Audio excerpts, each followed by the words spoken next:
In the gospel for today, Jesus tells two parables which are quite similar.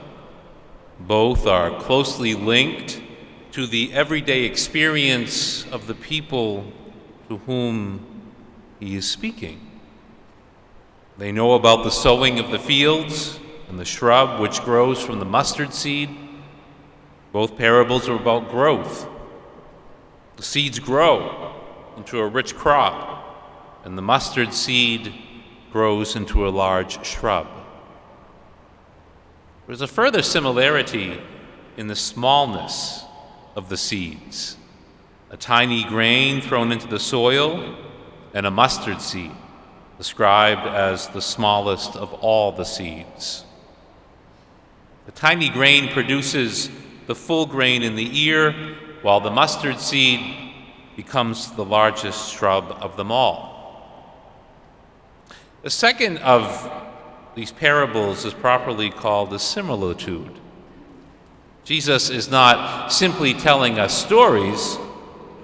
From the experience of his listeners, he is seeking some point of contact between their everyday life and the indescribable wonder of the kingdom of God. Kingdom of God is like the strange contradiction which nature itself provides: abundant crops from the smallest of all beginnings. But there is more to it.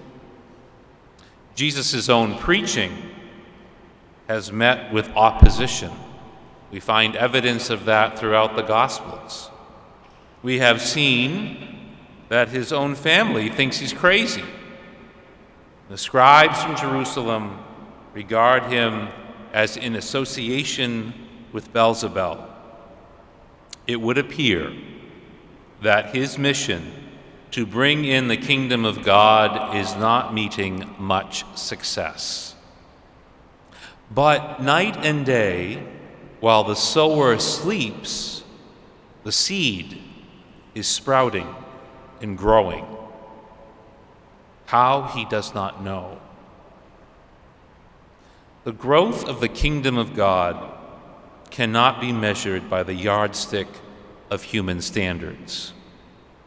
The kingdom is of God and will grow silently and steadily according to God's design, not ours. Jesus was only able to speak about the kingdom of God in parables because one cannot describe God's ways. One can only tell parables, stories about it. Of one thing that we can be certain, God will surprise us.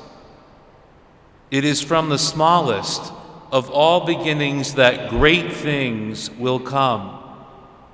The silent action of God will bear fruit in God's time. The relevance of today's gospel passage is striking. Often we are concerned about the lack of public success which our efforts for God and for good seem to have. Many lament and even blame others because the church does not play the dominant role in the formation of culture and political tradition which it once played. Christians are many times relegated to the sidelines, and our way of life is often ridiculed. But today's parables encourage us. They encourage us to allow God to be God, to work in mysterious and surprising ways. We can be sure that the harvest time, when God will reap good fruits, will come.